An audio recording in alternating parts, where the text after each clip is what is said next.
தமேஸ்வரி மகள் ஒரு முனை 3 மாதங்களுக்கு முதல் விழுந்து தலாடிப்பட்டது. அதுக்கு பிறகு விரைச்சி கொண்டிருக்கு, தலை விரைச்சி கொண்டிருக்கு. இப்பயும் விரைக்குதா? பக்கம் இயேசுவின் நாமத்திலே எந்த இடத்திலே இந்த மூளையின் பகுதிகள் பாதிக்கப்பட்டதோ, ஆண்டவரே இயேசுவே, இந்த மகள் மேலாக உம்முடைய மனதுருக்கை இறங்குவதாக. உம்முடைய காயப்பட்ட கரங்களை நீர் வைத்து சுகமாக்கும்.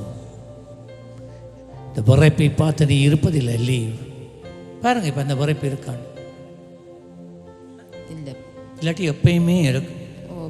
விழுந்த நாள் மாதம் எவ்வளோ காலம் இது? 3 மாதம். 3 மாதம். ஸோ அந்த விரைப்பு போகவே மாட்டுது. இப்போ போயிட்டு இயேசு நல்லவரா இல்லையா?